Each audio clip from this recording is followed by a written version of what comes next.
Educação à distância, mudando realidades.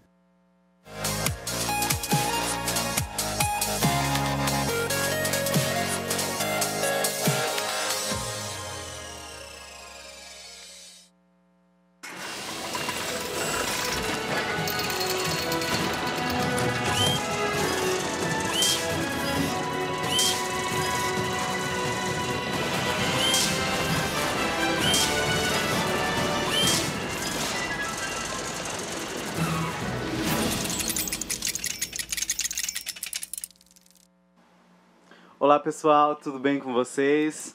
Sejam bem-vindos à nossa quarta aula da disciplina de Fundamentos da Administração. Olá Tamires, olá professor presencial, olá professora Maraí. Olá professor Samuel, olá a todos vocês, é um prazer estar aqui novamente.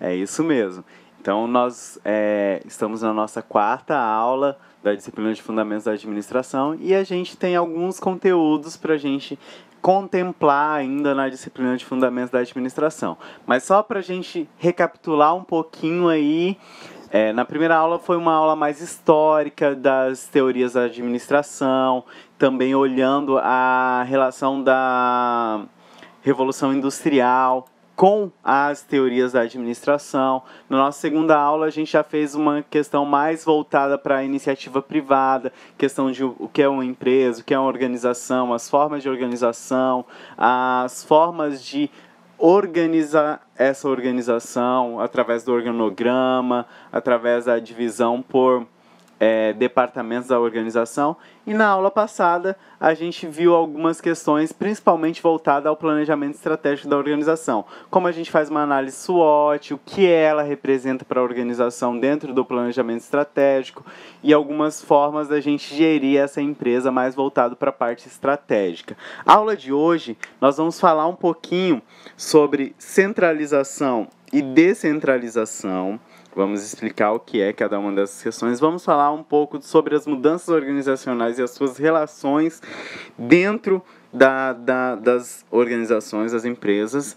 Vamos falar um pouquinho sobre motivação, relações humanas no trabalho, habilidades dos administradores, dos gestores. Vamos diferenciar poder, autoridade, liderança. Ainda teremos na aula de hoje falando sobre equipes de alta performance, modelos japoneses de melhoria contínua. Nós vamos trazer aí a questão de algumas questões aplicáveis na realidade de uma cooperativa. E vamos finalizar a aula encerrando falando sobre modelos contemporâneos de gestão.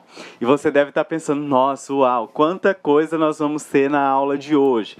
Realmente tem bastante conteúdo, mas eles estão conectados às nossas aulas anteriores. Por isso eu fiz questão de fazer essa recapitulação com vocês e para que vocês possam visualizar essas questões. Então, não se preocupe, não é muito conteúdo, a gente vai conseguir aí na aula de hoje. Só que lembra daquele nosso combinado de ter o caderninho para fazer as anotações aí, as dúvidas, os exemplos que forem surgindo, pode encaminhar aqui para a gente através do chat, para a professora Maraí estar repassando aqui. E vamos dar sequência. Professora Maraí, ajuda a gente aqui com os objetivos da aula de hoje? Com certeza. Então, vamos aos objetivos. Dentre os objetivos da aula de hoje, nós temos diferenciar conceitos e práticas envolvendo a centralização e a descentralização. Nós vamos também entender as dinâmicas envolvendo as mudanças organizacionais. Vamos ainda conceituar motivação. Também vamos reconhecer como funcionam as relações humanas no trabalho, conhecer as habilidades e o que um administrador deve dominar e qual é a importância dessas habilidades. Aprender o que é poder, autoridade e liderança. E, finalmente, vamos ver ainda conhecer a diferença entre um grupo e uma equipe de trabalho, entender os modelos japoneses de melhoria de qualidade e conhecer também modelos de gestão contemporânea. bastante Uau, coisa, temos né? bastantes objetivos, mas não sei se vocês compreenderam aí, cada um dos nossos objetivos, eles corresponde a um dos nossos conteúdos que nós vamos passar no decorrer da aula de hoje. Então a gente vai adquirindo e alcançando esses objetivos no decorrer da aula. Né? E para iniciar, nós vamos falar um pouquinho sobre centralização e descentralização. E eu quero que você olhe na sua prática, no dia a dia, para você pensar aí. Já vou deixar uma pergunta para você. Eu sou descentralizador ou sou centralizador? E aí você pensa como que são as suas ações. Vamos definir primeiramente o que é centralizar, o que é descentralizar e trazer alguns exemplos. Centralizar, ele significa eu concentrar o poder para a tomada de decisão nos altos cargos de uma empresa. Não há autonomia para os cargos mais baixos tomarem decisão. E aí você deve estar pensando, o professor falou para eu verificar se eu sou centralizador ou se eu sou descentralizador. Vamos pensar aí no seu dia a dia, nas suas conversas com seus amigos, nessas questões. Você geralmente consulta, é mais democrático, traz todos para tomarem as decisões, ou vocês centralizam, tomam todas as decisões e só comunica. Esse é um exemplo na nossa vida pessoal. E um centralizador, ele é como a imagem diz aqui, as decisões só ele pode tomar. Vamos supor aí se é um presidente da cooperativa centralizador. Por exemplo, ele pode, no caso das questões, ele vai tomar todas as decisões. Se ele não estiver presente, a cooperativa não vai poder dar andamento, porque toda decisão está centralizada nele. Então, esse é um exemplo do centralizador. E vamos falar um pouquinho aí essa relação de poder e da centralização versus o poder. Uma relação centralizadora e o poder, os líderes eles têm uma propensão ao exercício unilateral. Mas o que é isso? Ele vai comandar. Ele não usa essa... geralmente não é uma tomada de decisão democrática. É algo que acontece, ele fala, ó, tem que ser assim, tem que ser desse jeito, daquela forma. Ele não consulta e ele não trabalha e nem delega o poder dessa decisão a outras pessoas. Já na descentralização, ele é um processo planejado de atribuir responsabilidade para a tomada de decisão sobre uma questão tática, sobre as questões táticas e sobre as questões operacionais dos níveis mais baixos na hierarquia. A gente viu em relação à questão dos objetivos da organização do organograma da empresa, de uma cooperativa ou de uma empresa, tem níveis hierárquicos e eles, quando ele é descentralizado, ele vai repassar essa tomada de decisão. Então, vai deixar que as decisões estratégicas ficam nos cargos mais elevados, mas a execução e o direcionamento vão acontecer nos cargos que estão lá no tático e no operacional. Um exemplo de descentralização, e já vendo aqui em relação a nossas aulas anteriores, a administração por objetivos ela não funciona se ela for centralizadora.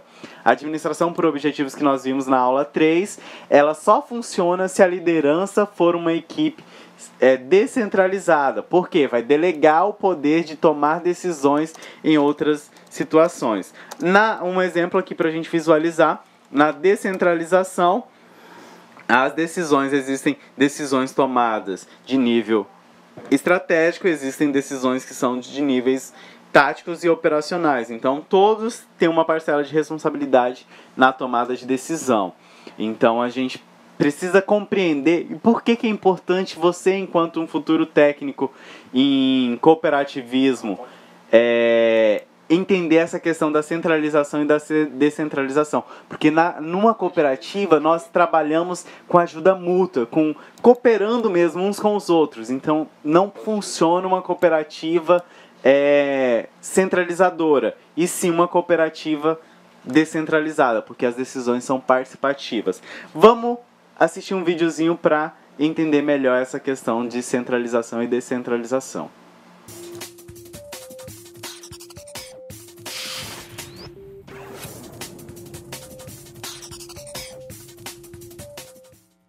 Tomar uma decisão requer responsabilidade. Por isso, esta função é distribuída entre os líderes dentro de uma organização. Ela pode ser centralizada de uma única pessoa ou departamento e descentralizada, distribuída entre mais pessoas ou departamentos. Vamos entender um pouco mais?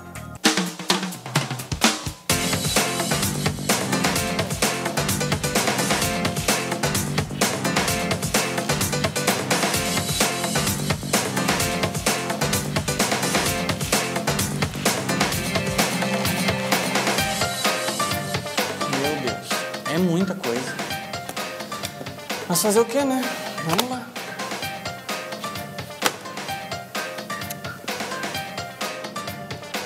Chefe, chegaram mais esses relatórios aqui, olha.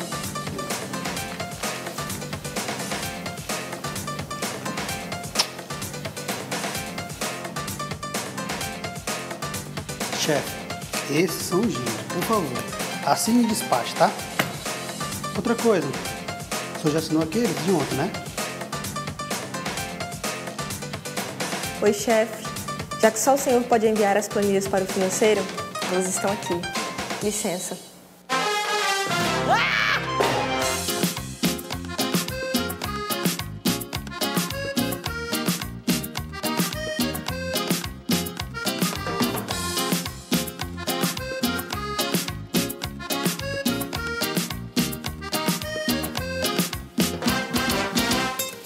Ah, chega, não dá mais. Não dou mais conta de tanta coisa.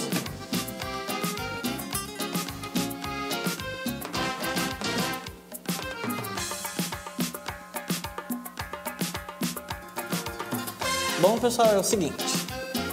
Marisa, você agora é responsável por separar todos os relatórios e enviá-los devidamente para os setores, ok? Pedro, você se responsabilizará por assinar os documentos do seu setor, tá? Você também vai despachá-los e cobrar pelos serviços, tá? E Silvia, você é responsável por enviar todos os recibos, as folhas de ponto, contas a pagar e a receber direto para o financeiro, ok? Bom, pessoal, muito obrigado. E qualquer dúvida eu estarei aqui para orientá-lo, certo?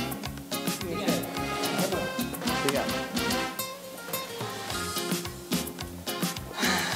Agora sim, vamos trabalhar. A escolha pelo modelo centralizado ou descentralizado envolve uma série de fatores, como a distribuição de poder, o grau de formalização, a complexidade do ambiente, o tamanho da empresa, a cultura e a estratégia empresarial, a tecnologia e os recursos empregados, entre muitos outros. Para você, boa aula e até a próxima!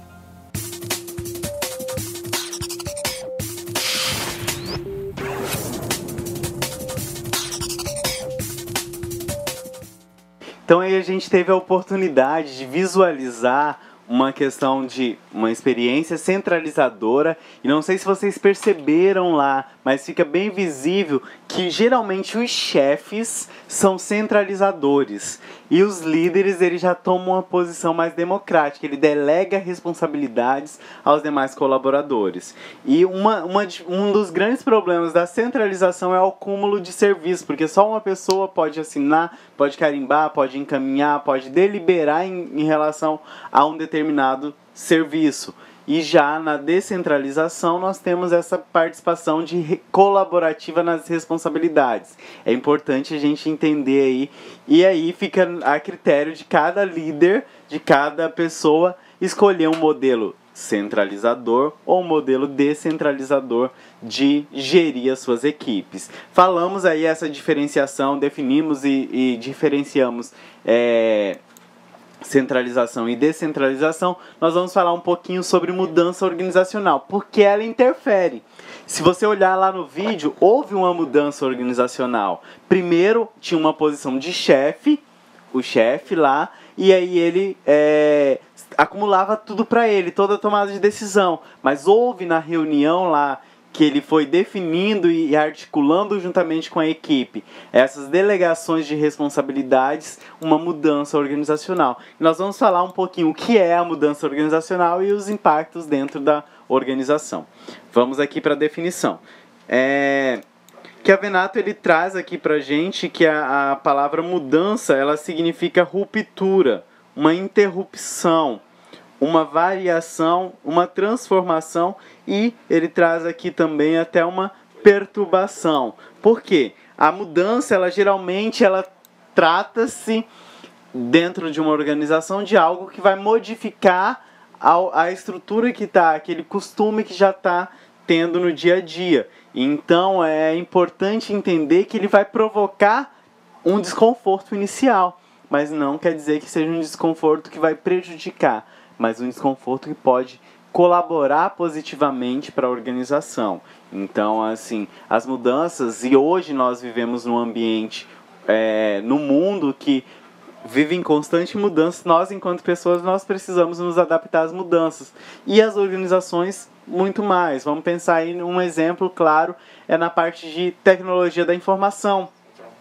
Se você olhar aí, talvez não é da época dos nossos estudantes, né, professora Maraí? Mas antes as empresas elas não eram sistematizadas, a nota fiscal era feita à mão. Hoje a gente já tem um padrão eletrônico, a nota você às vezes, visando princípios da economicidade, ela nem é impressa, ela é enviada para o e-mail da pessoa.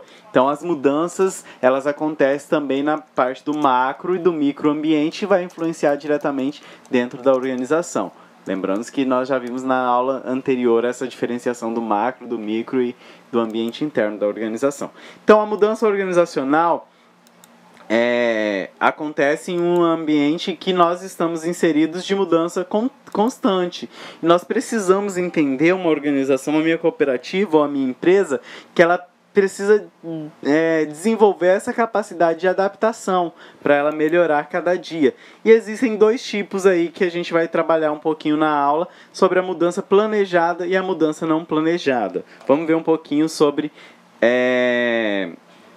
o que é antes de chegar nessa parte aqui. Vamos falar um pouquinho sobre a mudança planejada. É algo que eu projeto.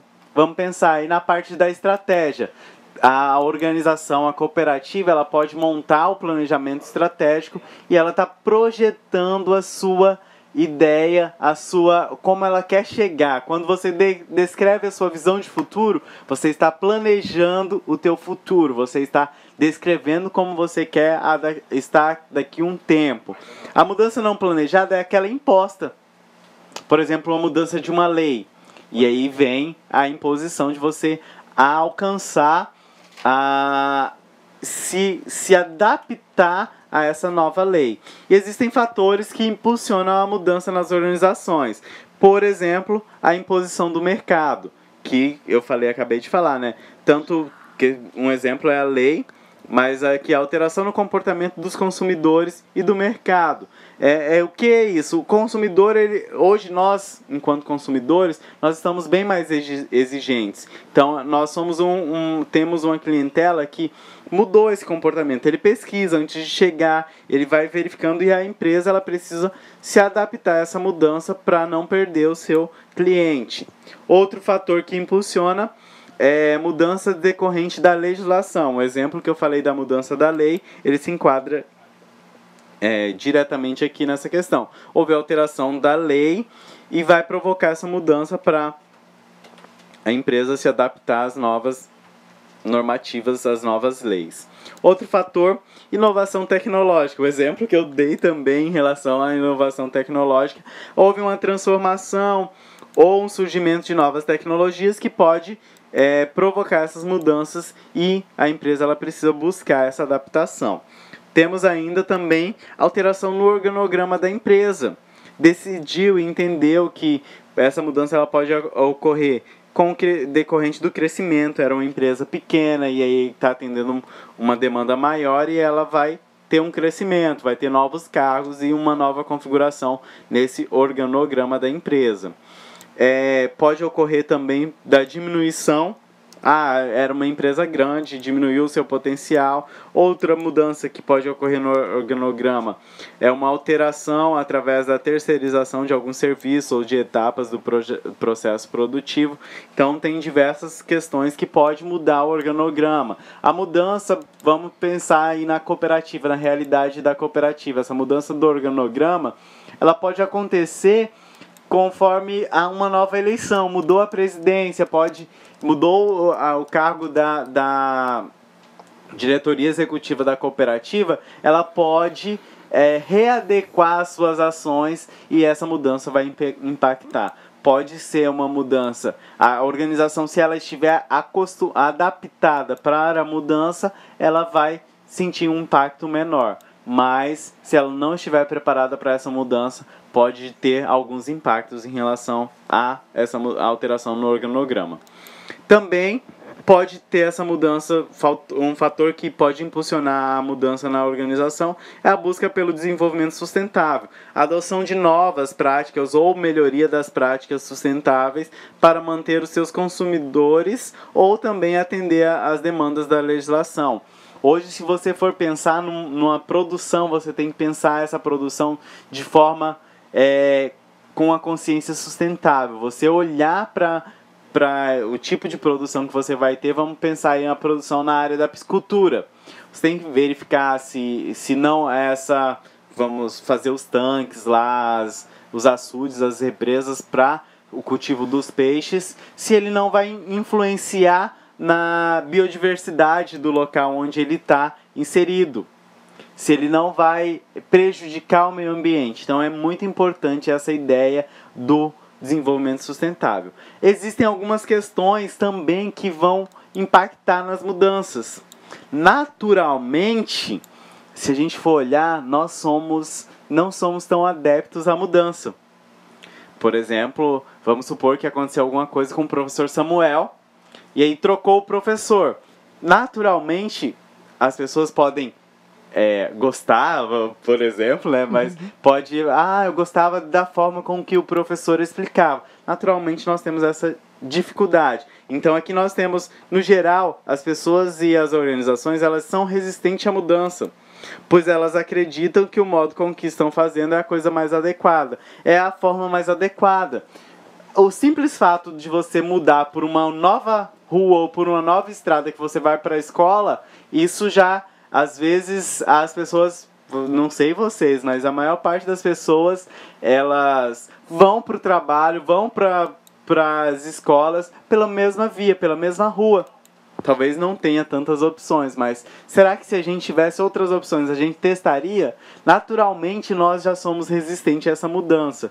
E aí, essa resistência, ela pode gerar alguns fatores que impedem com que essa mudança aconteça. O primeiro deles é a insegurança. Vamos olhar aqui. Normalmente, isso que eu estava falando, o ser humano, nós tememos a mudança, porque a gente acredita que as mudanças vão nos levar ao desconhecido e vai causar uma condição imprevisível. Eu não sei como que vai acontecer. Vamos pensar aí nas nossas aulas. Se a gente resolvesse mudar a forma, não vamos utilizar o slide, vai ter uma outra forma. Talvez podia gerar um desconforto, mas qual seria essa forma? O ideal, por isso que é importante a gente pensar e prever as mudanças para planejar o menor impacto dentro das organizações. Então, um dos fatores que impedem a mudança é a insegurança. O segundo é preocupação com o prejuízo pessoal. E aí, dentro da organização, é mais fácil a gente visualizar, é o medo que as mudanças podem trazer uma alteração no status do indivíduo dentro de uma organização. E com isso pode, aparentemente, provocar uma perda. E vamos pensar aí dentro da cooperativa. Vamos supor que você é o presidente da cooperativa. E vai ter uma nova eleição, e aí a cooperativa entende que precisa de uma nova gestão para ter um outro olhar, para ter novas ideias, para alcançar novos objetivos, e a sua colaboração já foi suficiente. Às vezes, essa insegurança e essa preocupação com o prejuízo pessoal está mais relacionado ao status. Você continua fazendo parte da cooperativa, continua tendo, porque a cooperativa ela é democrática e ela tem os seus espaços aí bem claros e cada um tem voz. Então, você só deixou de ser o presidente e passou a ser um membro ou atuando em um outro cargo, em outra função dentro da cooperativa, mas alterou o status. Outra questão que impede e que talvez dificulta a mudança organizacional é a crença de que a mudança não interessa à organização. Muitos observam as mudanças em outras empresas ou outros setores, e as pessoas consideram que elas não dizem a respeito à organização que eles fazem parte. E muitas vezes esse considerar que isso não necessita para a nossa instituição, ele pode fazer com que essa organização ela se torne uma organização desatualizada. Então é importante aí essa questão de atentar nessa questão da crença aí que a mudança não interessa à organização. Falamos aí em relação a essa questão da mudança organizacional.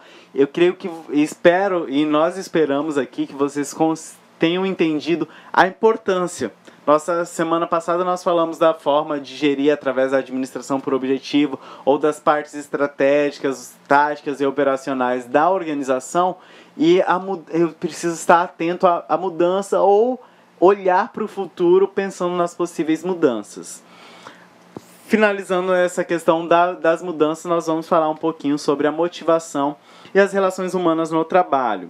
E aí nós vamos trazer aqui, em relação à motivação e às relações humanas, falando um pouquinho, uma definição de motivação, que essa definição nos diz o seguinte, que pode ser um processo de introduzir uma pessoa ou um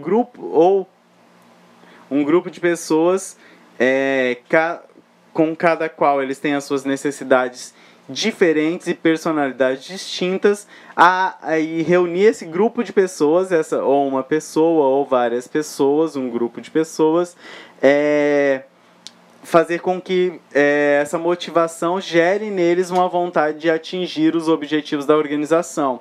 E também, consequentemente, tentar atingir os objetivos pessoais.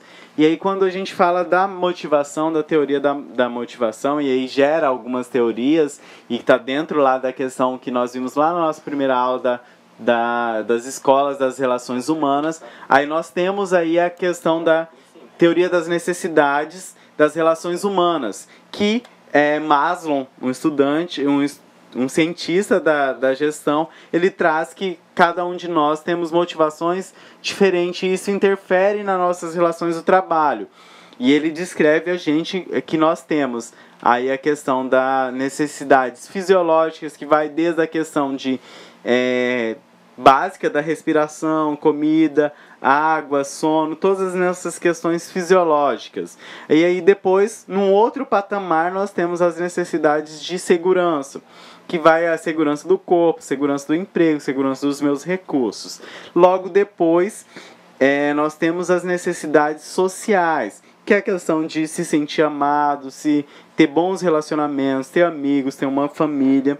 E temos também a necessidade de estima, que é a questão que está lá na conquista, na autoconfiança, nessa questão mais relacionada. E temos aí no topo da pirâmide a necessidade de autorrealização, que está mais relacionado à moralidade, a questão da criatividade, soluções de problemas. Para a gente entender melhor essa questão, e depois no final a gente vai assistir um videozinho para a gente visualizar essa questão, e depois a gente vai fazer esse fechamento da influência dessas escalas das necessidades humanas para nossa realidade dentro de uma organização. Vamos dar uma olhadinha no vídeo.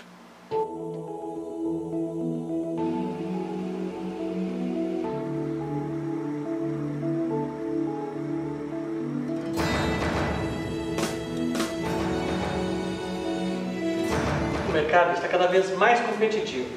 E junto com a crise financeira, as empresas precisam sentar para alinhar estratégias de como conseguir melhores resultados em pouco tempo e gastando menos. Mas antes de pensar no dinheiro, precisamos pensar nas pessoas.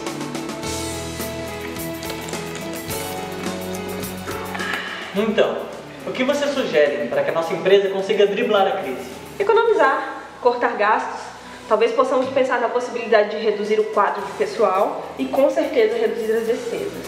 Não, ainda temos tempo de reverter a crise, valorizando as pessoas. Podemos dar uma injeção de ânimo nos funcionários. E como faríamos isso? O que você sugere? Já que os nossos principais pontos fracos estão nas metas dos departamentos, Poderíamos oferecer um prêmio a quem atingir a meta estipulada por cada setor. Mas que prêmio seria? Porque, vocês lembram, nós estamos economizando? Ser humano é difícil de agradar. Os colaboradores que não gostarem do prêmio podem reduzir ainda mais o rendimento. A ideia é oferecer opções de prêmios diferentes baseadas na teoria das necessidades. Assim, quem bater a meta poderá escolher entre as opções o prêmio que desejar. Por exemplo, o perfil fisiológico. Ele dá valor às necessidades fisiológicas da pessoa, como comer. Uma das sugestões de prêmio pode ser uma cesta básica. Já o perfil segurança é para aquele colaborador que dá valor à segurança financeira na vida. A opção de prêmio para este perfil seria um curso de qualificação profissional. O perfil social dá valor à convivência social dentro e fora da empresa. A sugestão de prêmio ideal seria uma viagem com a família. O perfil estima valoriza a autoestima, a autovalorização. Um bom prêmio seria uma promoção dentro da empresa. E por último, o perfil realização pessoal, que trabalha com o objetivo de realizar os sonhos pessoais. O prêmio para este perfil seria a oportunidade de apresentar um projeto inovador para ser executado pela empresa. A pirâmide da teoria das necessidades é muito clara. É a empresa oferecendo premiações diferentes para cada camada desta. Agradaria a todos os gostos. E lembre-se, colaboradores satisfeitos ficam mais motivados a baterem suas metas e, consequentemente, melhores resultados para eles e para a empresa. Então aí a gente pôde verificar uma questão na prática de como você entender a necessidade de você conhecer cada nível dos colaboradores de toda a equipe, onde eles se enquadram em cada relação da teoria das necessidades. Por quê? Porque eu vou olhar e vou buscar motivar a minha equipe de forma com que eu consiga atingir a todos. Vamos olhar aqui um pouquinho. A motivação, ela está relacionada e vai influenciar na qualidade e na produtividade. Então é importante aí a gente entender também que a motivação, ele é um estado pessoal e é intransferível. E vai além ainda. Ninguém tem o poder de motivar ninguém. Mas o líder, ele pode e deve transmitir um entusiasmo e emocionar e estimular a sua equipe a atingir os objetivos. Então é importante. Você muitas vezes já deve ter ouvido essa expressão de que ninguém motiva ninguém, que a motivação realmente ela é de dentro para fora da pessoa, mas ela é importante a gente saber que o líder tem essa responsabilidade de estimular e está trabalhando toda a sua equipe, transmitindo entusiasmo, de impulsionar toda a sua equipe. Nós vamos falar um pouquinho sobre o ciclo de motivação. E esse ciclo de motivação ele está relacionado tanto ao equilíbrio, que é aquele estado inicial da pessoa, a pessoa que às vezes inicialmente ela não recebeu esse estímulo ainda. Mas existe o estímulo, dentro do ciclo da motivação existe o estímulo e o incentivo, que é uma situação que que proporciona uma mudança no ambiente ou nas emoções das pessoas. Além do equilíbrio e do estímulo ou incentivo, nós temos a necessidade. A necessidade é um problema, uma lacuna que precisa ser preenchida e vai gerar uma tensão que provoca uma vontade de agir. E aí vai refletir num comportamento ou numa ação. Tem a vontade de agir, eu quero agir, eu quero preencher essa lacuna que eu identifiquei e eu vou buscar aí pela satisfação e ação no sentido de que necessita para preencher aquela lacuna que foi identificada. E por último, a satisfação, que é em relação ao alcance dos objetivos. Então é importante você entender que tem várias fases dentro no que faz parte do ciclo da motivação. É importante que você entenda isso para que você consiga trabalhar a sua equipe. Tem uma necessidade inicial, que ainda não foi impulsionada essa motivação, mas tem uma lacuna que precisa ser preenchida, e nós vamos criar uma ação. Existem algumas coisas, a maior parte quando a gente fala de motivação, a gente já pensa nas recompensas que podem gerar essa motivação. Existem 2 tipos de recompensa, as recompensas materiais e as recompensas simbólicas. Vamos falar aqui o que são as recompensas materiais dentro de uma organização. É toda aquela remuneração em dinheiro, comissões, um bônus, prêmios oferecidos pela empresa por um resultado alcançado pelo colaborador. Então, uma recompensa material é tudo aquilo que está relacionado ao financeiro, ao dinheiro. Pode ser uma comissão, um prêmio, um bônus, alcançou a meta e recebe essa recompensa material. Já as recompensas simbólicas, elas são alguns incentivos não tangíveis, são aqueles incentivos intangíveis que a empresa vai dispensar aos colaboradores. Pode ser um elogio, pode ser um reconhecimento, pode ser um crescimento dentro da empresa que está relacionado ao progresso profissional. Muitas vezes a material é mais fácil da gente visualizar, mas a recompensa simbólica, como um exemplo, deixa eu trazer para vocês um exemplo que talvez fique mais fácil. Muitas vezes, não sei se vocês já foram em alguma empresa e já viu um quadrinho lá com o funcionário do mês, colaborador do mês. É uma forma de um reconhecimento simbólico. Eu estou externando para toda a minha comunidade, para todos os meus clientes, para os meus colaboradores, que o funcionário tal teve um destaque naquele mês, então eu determino esse funcionário do mês. E existem outras formas também, um elogio, um reconhecimento, o envio de um e-mail para todos os colaboradores, fazendo a menção de alguém. A empresa ela pode criar situações para trazer essas recompensas simbólicas também. Falamos aí já em relação a essa diferenciação das recompensas e que elas interferem diretamente aí para colaborar no processo de desenvolver uma motivação, fazer com que a equipe trabalhe unida. Vamos falar um pouquinho sobre as habilidades dos gestores. Vamos diferenciar um pouquinho a habilidade de conhecimento. O conhecimento é o somatório de todas as informações que foram adquiridas no longo da nossa vida profissional e da vida pessoal. Então, toda a minha bagagem está relacionada ao meu conhecimento. As habilidades são as potencialidades que cada pessoa desenvolve para executar as tarefas ou atividade na vida pessoal e profissional. Então, eu tenho uma bagagem de conhecimento que vai me gerar potencialidades que vai transformar esses conhecimentos em habilidades para a gente executar uma tarefa ou resolver determinada situação. A partir disso, é possível a gente deduzir que pode haver pessoas com habilidades, que está relacionada ao potencial a ser desenvolvido, mas que ainda não tem o conhecimento, que é a experiência adquirida. Por exemplo, nós aqui estamos no curso técnico em cooperativismo, então vocês estão buscando esse conhecimento, essas experiências inicialmente teóricas, para que desenvolvam a habilidade de vocês em técnico em cooperativismo.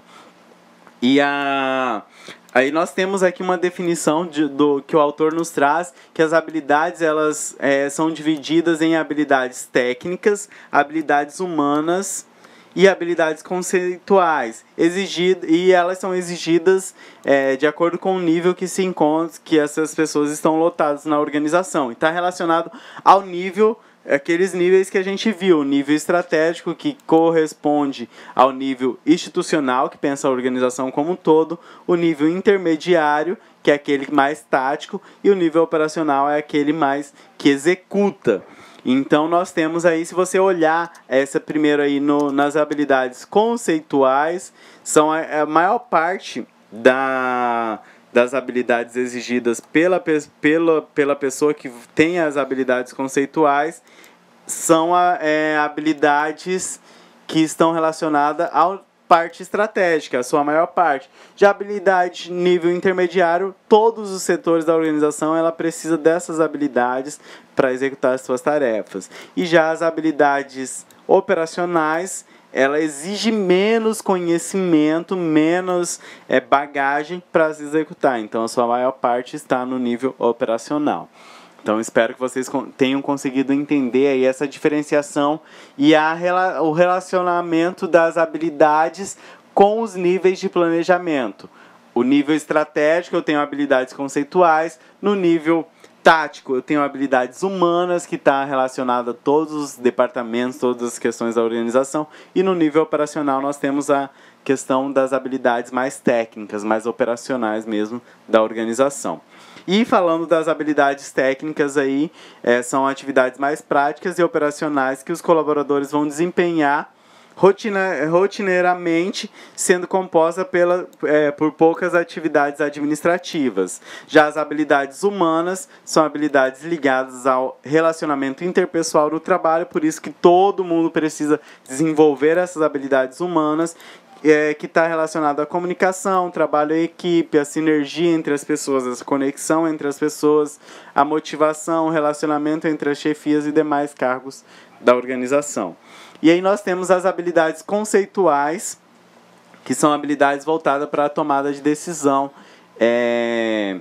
e para o planejamento dentro da organização. Lembrando que as habilidades conceituais, elas se concentram a maior parte nos níveis estratégicos da organização. Já as habilidades humanas, elas precisam estar visíveis em todos os níveis da organização, e as habilidades técnicas são mais operacionais. Importante a gente entender essa diferença e onde atua cada um dessas habilidades, onde elas aparecem mais dentro da organização, onde elas conseguem permear dentro da organização. Vamos falar um pouquinho aí também para vocês sobre poder e autoridade. A definição de poder que nós trazemos aqui para vocês, poder é a habilidade, aí falamos de habilidade agora, de forçar alguém a obedecer uma ordem, a desrespeito, a resistência pelo uso da força. Então, poder, eu estou utilizando a força e a imposição ou a coação. Vou coagir alguém a realizar uma atividade. Já a autoridade é quando os comandos são voluntariamente obedecidos por aqueles que recebem esses comandos. Então, é importante você ver que o poder, quem exerce um poder, ele força alguém a utilizar, ou por cargo que ele exerce, ou por essas questões. E já a autoridade, ele é algo que vai ser mais voluntário. Olha, eu estou fazendo porque eu entendo que é necessário eu fazer. Vamos dar uma olhadinha no vídeo para a gente entender melhor essa diferenciação entre poder e autoridade. Poder e autoridade. Essas duas palavrinhas estão relacionadas ao mesmo ambiente organizacional, mas têm significados muito diferentes. Muitos gestores e líderes confundem no dia a dia a força dessas duas ações. Para você entender melhor, acompanhe a história da Maria. Ela é zeladora em uma empresa grande e sonha com um dia em que o chefe dela saberá diferenciar o poder e a autoridade.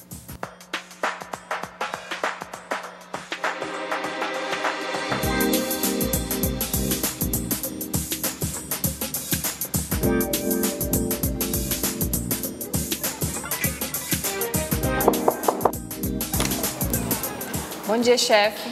Posso limpar a sala?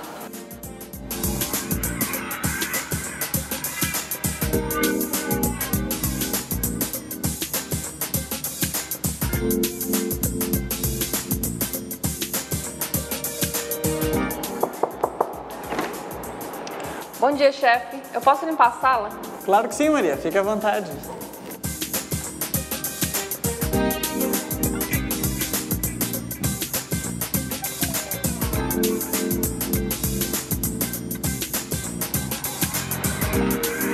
Não, chefe, não precisa se incomodar. Deixa mesmo que eu arredo as cadeiras. Não, Maria, eu faço questão de ajudar. Eu já tô quase terminando aqui e tô passando um cafezinho. Vocês aceitam? Opa, pode trazer sim, por favor.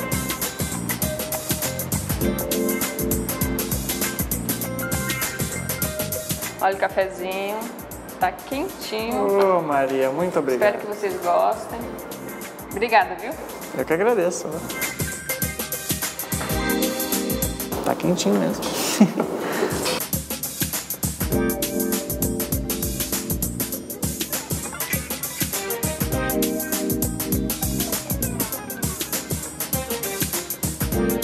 Agora sim, Maria, você pode entrar para limpar.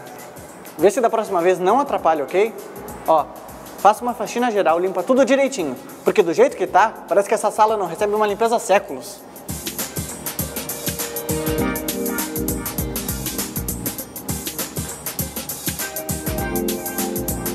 E aí, o que você acha? Será que essa sala vai ficar bem limpinha? Acho que não, né? O poder e a autoridade precisam ter a dosagem certa para manter o ambiente organizacional saudável. Aquele profissional que conseguir unir essas duas características, com certeza irá conseguir bons resultados na organização, já que terá o poder da decisão aliado à colaboração de toda a equipe, por empatia e por colaboração. Então nós vimos aí a questão, a diferenciação entre a expectativa e a realidade. A Maria, ela tem um chefe que utiliza do poder, mas ela criou lá, imaginando como tinha uma expectativa de que se fosse um chefe que tivesse o exercício da autoridade. E você percebeu lá que na realidade ele utiliza o poder, ó. Tomara que essa sala fique limpa, essa sala parece que faz tempo que não teve uma limpeza. E na imaginação dela, se fosse alguém que fosse um líder que exercesse autoridade de verdade, ela já simulou lá, ó, fez a limpeza, ele foi colaborativo e ela ofereceu até um cafezinho. Então ela colaborou mais ainda para a potencialidade daquela organização, dos colaboradores. Então é importante você entender essa diferença entre poder e autoridade para vocês conseguir compreender e tomar a decisão. Eu vou fazer a utilização só do poder ou eu vou exercer autoridade dentro da minha organização? Falamos em relação a essa diferenciação entre poder e autoridade. Vamos falar um pouquinho sobre a liderança e os tipos de liderança que nós temos. Então nós temos aí como tipo de liderança, nós temos a liderança autocrática. É o tipo de liderança centralizador, possessivo e controlador. A liderança, aí nós temos também a liderança democrática, que é o tipo de líder que envolve todos os colaboradores na tomada de decisão. E ainda temos a liderança liberal, que é o tipo de líder que delega totalmente a tomada de decisão aos seus colaboradores, outorgando-lhes a responsabilidade pelos resultados. O ideal é que dentro da liderança, dentro das organizações, principalmente numa cooperativa, que haja a liderança democrática. Por quê? Porque ela vai ser consultiva, ela vai trabalhar todos da organização, todos vão conseguir trabalhar em conjunto e alcançar os seus objetivos. Então é importante que vocês entendam aí essa questão da relação da liderança e dos tipos de liderança e no seu dia a dia. Nosso desejo é que você escolha ser um líder democrático. Nós vamos passar agora para o momento das atividades de sala. Você realiza a atividade. Sei que você já deve estar pensando aí, mas ficou um pouquinho dos slides que o professor não falou. Quando a gente retornar na correção, a gente vai passar por eles também. Façam as atividades, encaminhem as respostas aqui pra gente ter aquela interação bacana. Até daqui um pouco.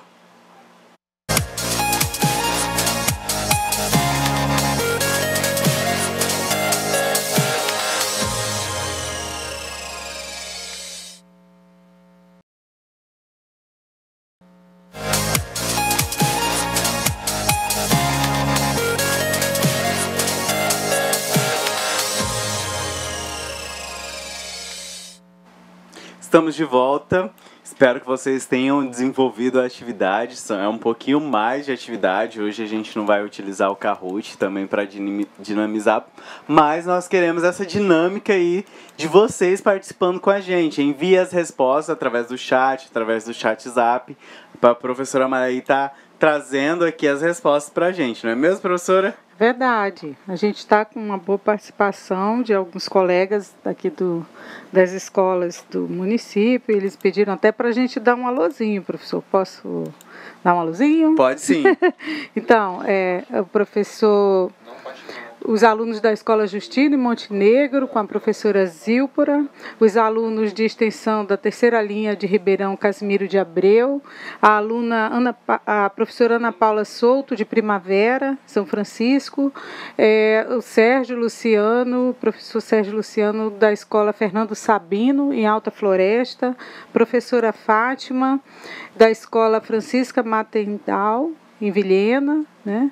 E mais a Simone, da Escola Maria de Matos e Silva, em Ouro Preto. Então temos bastante participação, agradecemos aí a participação de vocês e queremos que vocês participem enviando as respostas da atividade, para que seja mais legal. Como eu falei antes da gente ir para a atividade, ficou faltando alguns slides, eu vou iniciar explicando esses slides, depois a gente vai para a correção da atividade. Nós finalizamos a aula falando sobre tipos de liderança e vamos falar um pouco sobre equipes de alta performance. O que são as equipes de alta performance? Mas para a gente entender o que são equipes de alta performance, é importante a gente diferenciar grupo de equipes. Um grupo é um conjunto de pessoas com objetivos diversos e muitas vezes esses objetivos são divergentes, trabalhando dentro da organização. Já uma equipe é um grupo de pessoas também trabalhando por uma causa comum mesmo. Eles têm um objetivo definido e estão unidos pelos laços da lealdade e da confiança mútua. O ideal, pessoal, é que a cooperativa ela seja realmente uma equipe. Se ela for só um grupo de pessoas ali com objetivos divergentes, a cooperativa não vai ter sucesso. Ela não vai conseguir desenvolver o seu papel dentro da sociedade. Então, há necessidade que a cooperativa seja uma equipe. Nós vamos falar um pouquinho sobre equipe e o diferencial que pode ser da cooperativa ela se tornar uma equipe de alta performance. A equipe elas são compostas por membros que são altamente comprometidos com os objetivos e que têm um alto grau de confiança mútua. É importante isso e eu consigo visualizar essa definição aqui, por isso eu estou investindo um tempinho mais da nossa aula nessa questão, é que uma cooperativa ela consegue ser uma equipe e consegue se transformar em uma equipe de alta performance. As características do membro de uma equipe de alta performance, falando nessa questão. Os membros são flexíveis, eles têm essa flexibilidade, têm um bom relacionamento e os objetivos pessoais são bem definidos. Por que é importante a definição dos objetivos pessoais? Serem bem definidos para eles não se confundirem com os objetivos organizacionais, com os objetivos da cooperativa. Outra questão, outras características, humildade, aceitam bem as críticas, perseveram e têm atitude. Essas são características inerentes à questão da uma equipe de alta performance. E dentro da cooperativa, facilmente a gente conseguir entender que a importância da cooperativa e se ela é mais fácil do que qualquer outra organização se tornar uma equipe de alta performance, porque ela já tem princípios e valores que direcionam para essas qualidades de uma equipe de alta performance. Vamos falar aí para encerrar os conteúdos que a gente tinha proposto no início da aula sobre a melhoria contínua. A melhoria contínua é um conjunto de atividades que são planejadas, das quais todas as partes da organização objetivam aumentar a satisfação dos seus clientes, tanto internos quanto externos. Então, essa é uma das filosofias da TQM, que a gente chama, que é o gerenciamento total da qualidade, a tradução aí desse acrônimo da língua inglesa.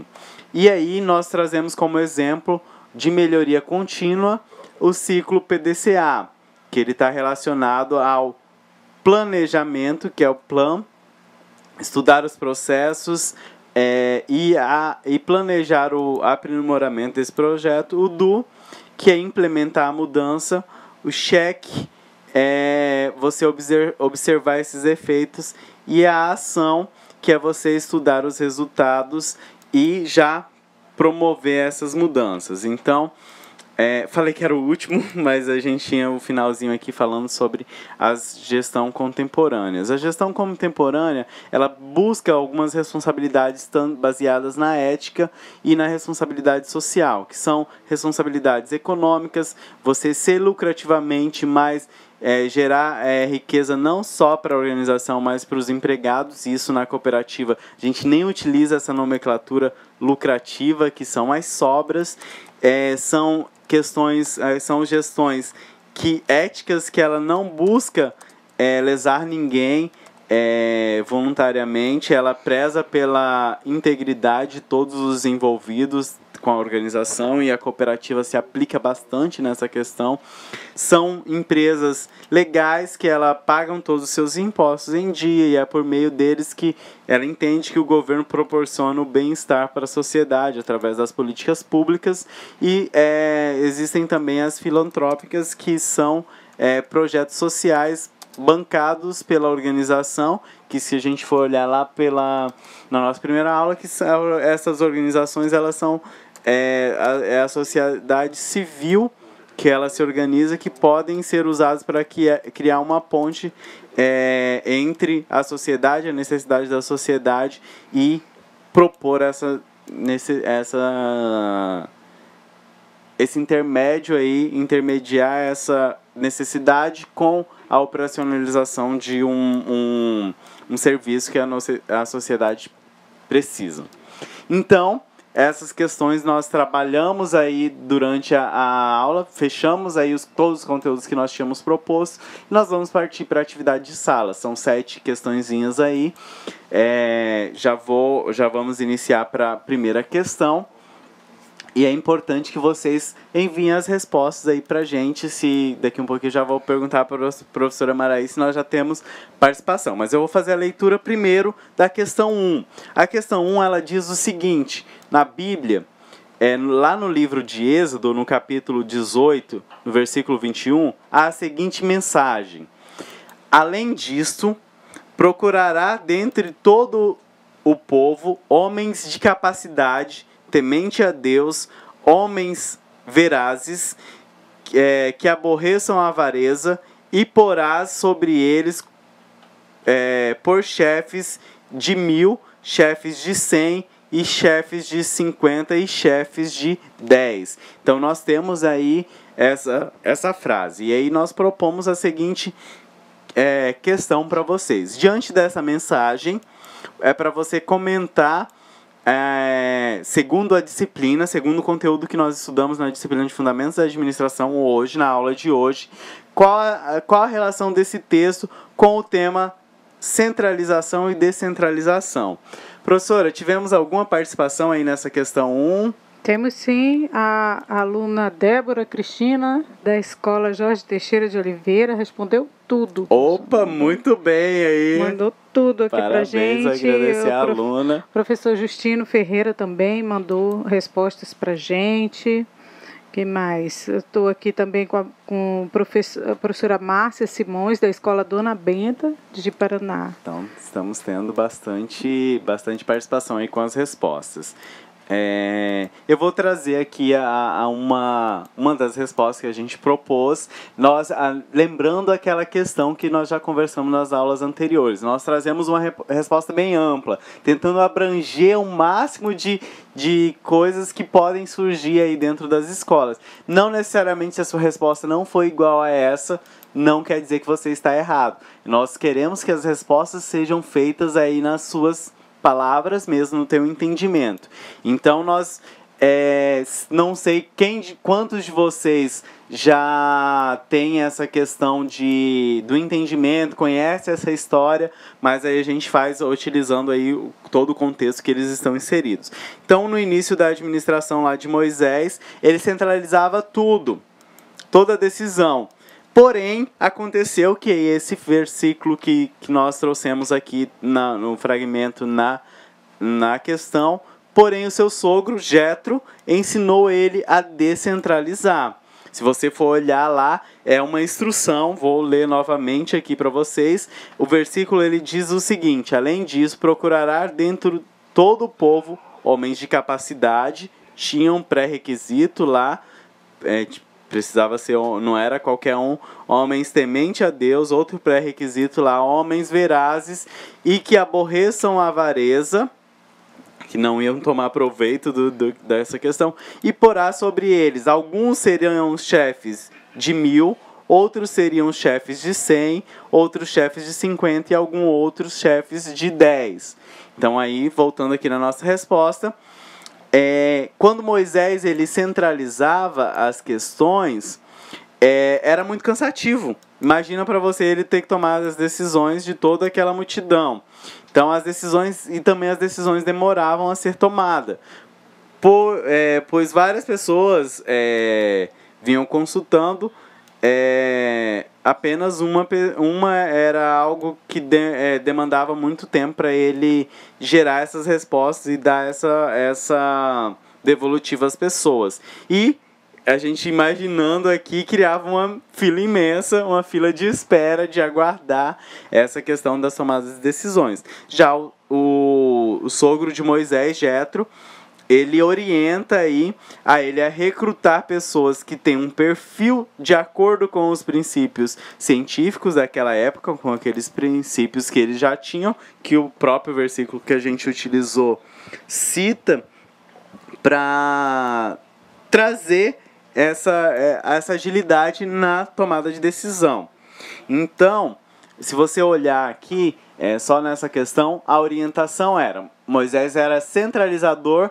Aí a proposta de Jetro era que tivesse uma mudança organizacional, lá, uma mudança na organização de como eram tomadas as decisões. Algumas pessoas ficavam responsáveis por um grupo de 1000 pessoas, outras pessoas ficavam responsáveis por grupos de 100 pessoas, outros por grupos de 50, e pessoas ficavam responsáveis por grupo de 10. Então só as coisas extraordinárias eram levadas para que Moisés tomasse decisão. Então ele reunia com os representantes e cada um levaria essas questões. Uma coisa fácil aí para a gente visualizar essa diferenciação entre centralização e descentralização na escola.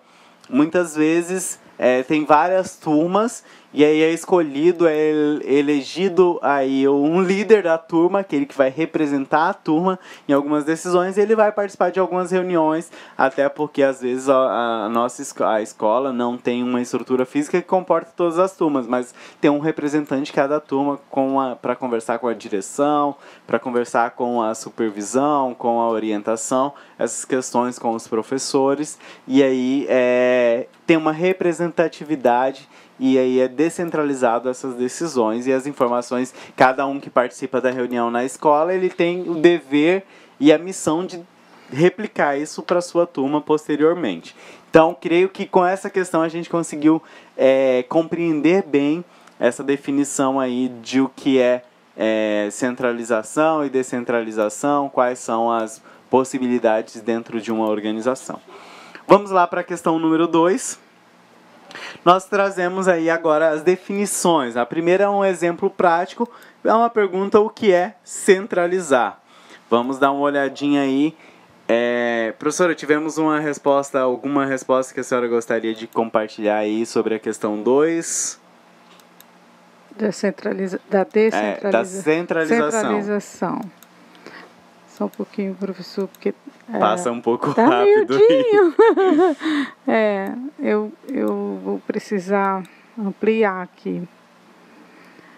Bem, aqui nós temos centralizar significa concentrar o poder da tomada de decisão nos altos cargos de uma empresa, não existindo autonomia para que as outras pessoas possam também trabalhar, né? Isso aí, temos uma participação da Escola Jorge Teixeira de Oliveira, Débora, do 2º ano A. Obrigado, Débora.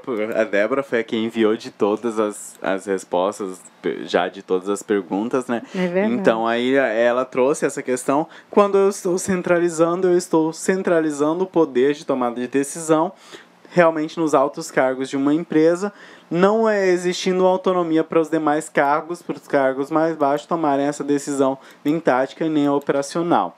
Então eu estou tomando para mim todas as decisões. Ficou claro para a gente visualizar essa situação lá no videozinho que a gente assistiu. entre a expectativa, ou entre o primeiro videozinho que a gente assistiu, que enquanto o chefe centralizava tudo para ele não conseguia dar andamento, agilidade nos processos. Enquanto o RH trazia, todos os setores da organização trazia, ele não dava andamento. Mas a partir do momento que ele chamou a equipe e dividiu as atribuições, conseguiu fluir melhor os resultados e até facilitou. Temos aí a questão 3, o que é descentralizar. Tem alguma outra participação aí em relação ao que é descentralizar, professora?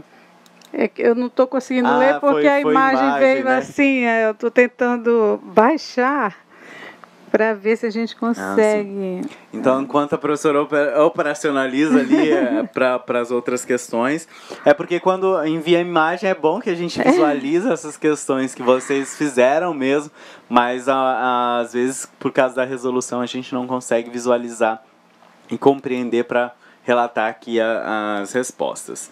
Vamos à nossa sugestão de resposta. Vocês perceberam, nós trouxemos a mesma resposta que tanto o livro Caderno da Disciplina traz, quanto a gente já utilizou na aula.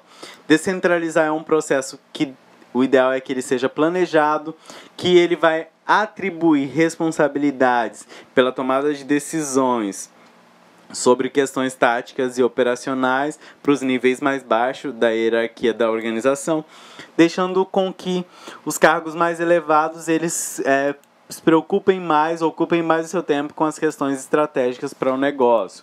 Então vamos pensar aí como eu descentralizaria numa cooperativa. Eu delegaria as funções, vamos pensar aí que a cooperativa resolveu departamentalizar, e é uma cooperativa que envolve produção, que envolve todas as questões, e ele trabalha, por exemplo, quem vai ser o gestor da produção, ele vai ser responsável de pensar desde a matéria-prima, ver os custos necessários para a produção, todas essas questões. Uma outra pessoa pode ficar responsável aí pela parte do marketing. Ele vai junto com o pessoal de produção, junto com o pessoal financeiro, vai pensar quais são os produtos que ele vai produzir, qual a forma, qual a embalagem que eles vão utilizar, se eles já vão criar e vão fabricar essa embalagem ou vão comprar embalagens prontas, qual o mercado que ele vai atender além das demandas internas dos cooperados, qual é a praça que ele vai estar atendendo e como que ele vai divulgar essas questões. Então, o presidente ele não vai estar preocupado diretamente com essas questões, ele vai estar preocupado com outras questões, porque o líder do marketing ele vai estar preocupado com qual é o produto que vai comercializar, qual é o preço, qual é a praça e qual a forma que ele vai promover esses produtos. É só para vocês conseguirem visualizar melhor aí essa diferenciação entre a descentralização e a centralização. A centralização, o presidente quer tomar todas as decisões, ele não delega e não atribui essas responsabilidades aos demais cooperados participantes da cooperativa. Vamos lá para a pergunta 4. Comente sobre 2 fatores que impulsionam a mudança, segundo o autor que traz aqui, que o nosso livro e que embasou os nossos slides.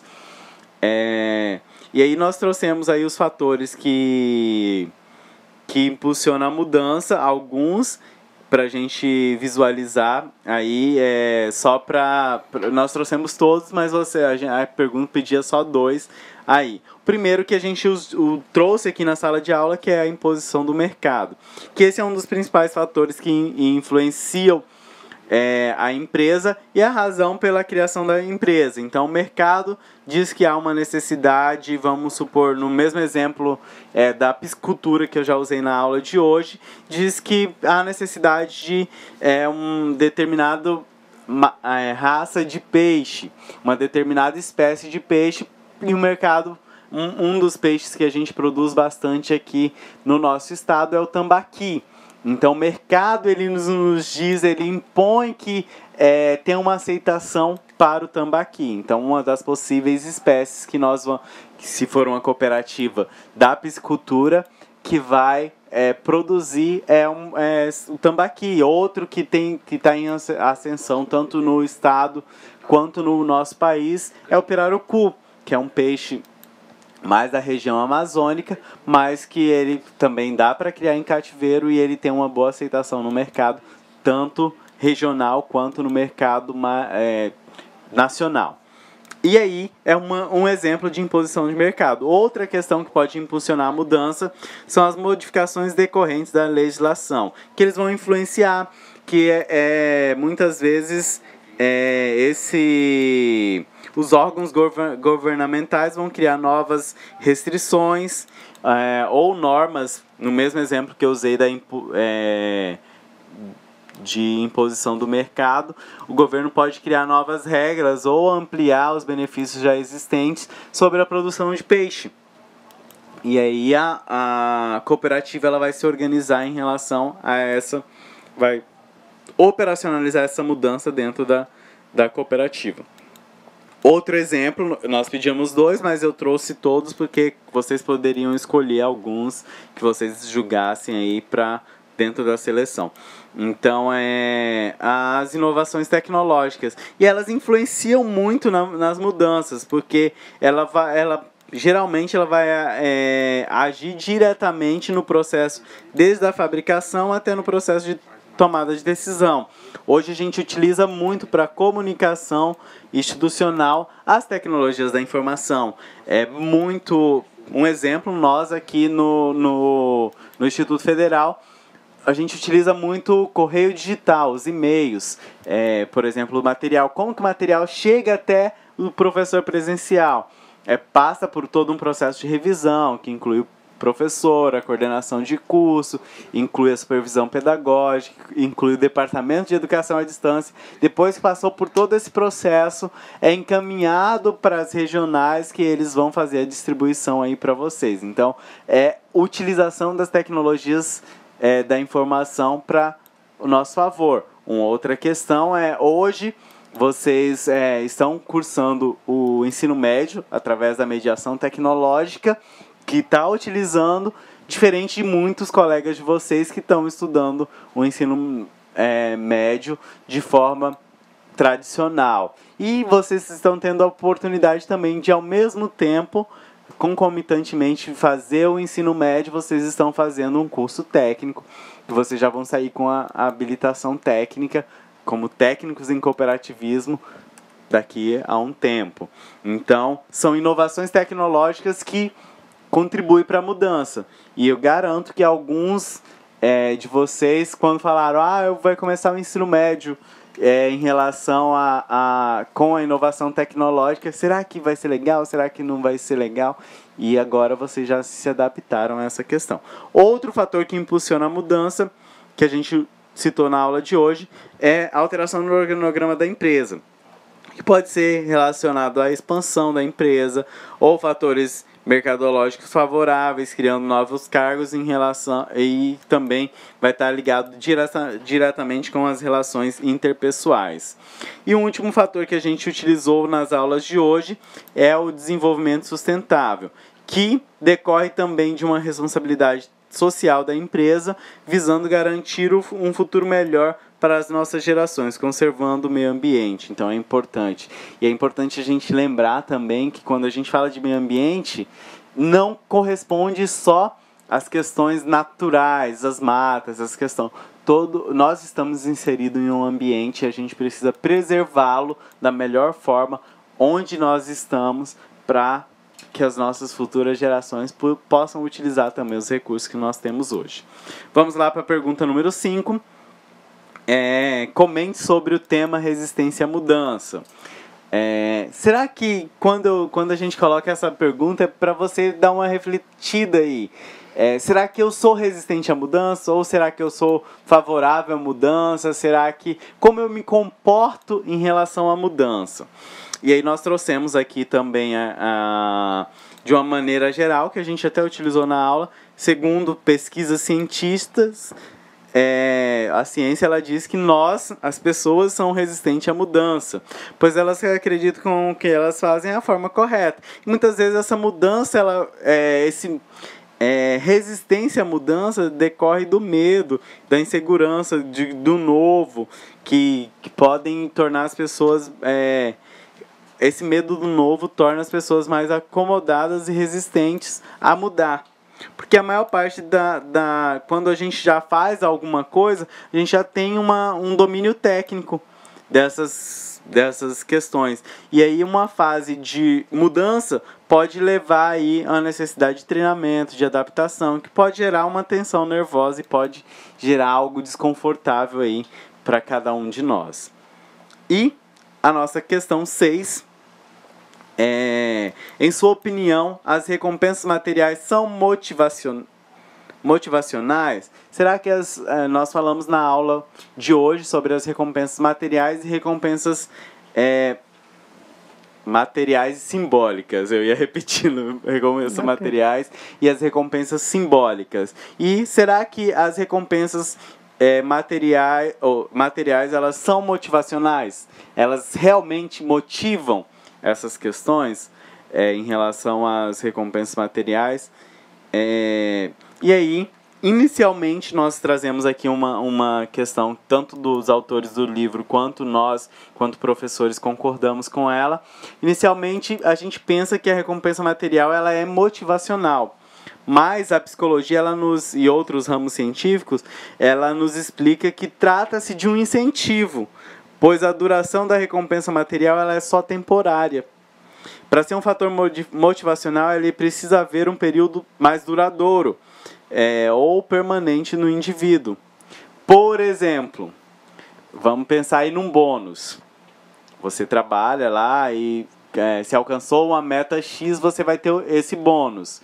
Esse bônus, geralmente a gente lembra enquanto ainda tem o recurso financeiro, tá em conta, ou tá no bolso. Depois que acaba, a gente já sente a necessidade de novo de algo para motivar. Isso que os estudiosos, a psicologia e os estudiosos da situação da motivação, eles nos dizem que ela torna a recompensa material, ela torna algo um incentivo momentâneo, porque é temporário. Depois que acaba, às vezes o colaborador já deixa aquilo já não o motiva. Então, por isso é um incentivo e não uma motivação. E para se tornar um fator motivacional, precisa haver um período mais duradouro, um período definitivo. Tínhamos bastante questão e a 7 era para responder com verdadeiro, com o V se a afirmativa for verdadeira e com F se a afirmativa for falsa. E aí a gente tem as seguintes questões em relação à liderança. Essa daí nós tivemos respostas. Tem as respostas e eu vou pedir para a professora nos ajudar aqui em relação a essa questão. Eu vou fazer a leitura de todas, e depois a professora vai nos ajudar com as respostas do pessoal. A primeira afirmativa, ela nos diz que a liderança liberal é aquela que se baseia na concentração das decisões. A segunda afirmativa nos diz que a liderança autocrática ela baseia-se na descentralização das decisões. E a terceira afirmativa nos diz que a liderança democrática é aquela na qual todos os envolvidos participam das decisões. E a quarta afirmativa diz que o líder é aquele que incentiva os colaboradores a atingir os objetivos da organização e os objetivos pessoais. Como que ficou aí o gabarito das nossas participações, professora? Então, nós recebemos do professor Justino Ferreira, de Pereira e Cáceres, né? Recebemos também a resposta dos alunos da Escola Nilo Coelho, da professora Maria Rosa de Oliveira e da professora Francidalda Soares, também daqui de Porto Velho. Na sequência ficou falso, verdadeiro e verdadeiro. Vamos olhar lá no gabarito, mas antes de olhar no gabarito, professora, já quero parabenizar todos que enviaram a resposta, aqueles que não conseguiram enviar e que o gabarito deu igual das pessoas que enviaram, porque conseguiram compreender, mesmo que a gente passou rapidamente, mas as questões das diferenças da liderança. Realmente é falso, verdadeiro e verdadeiro. E aí a gente chega aí no final da nossa aula de hoje. Agradecer a participação de vocês aí e já fazer um lembretezinho, professor. Na próxima aula nós vamos ter a revisão e já vamos ter a nossa avaliação. Então, não esqueçam das atividades de percurso, que tá as atividades para vocês fazerem aí, porque vai encerrar. E estudem para a nossa avaliação também. Forte abraço a todos e até a nossa próxima aula. Já estou ficando com saudade, professora Maraí. Eu também, gente. Até a próxima aula. Abraço.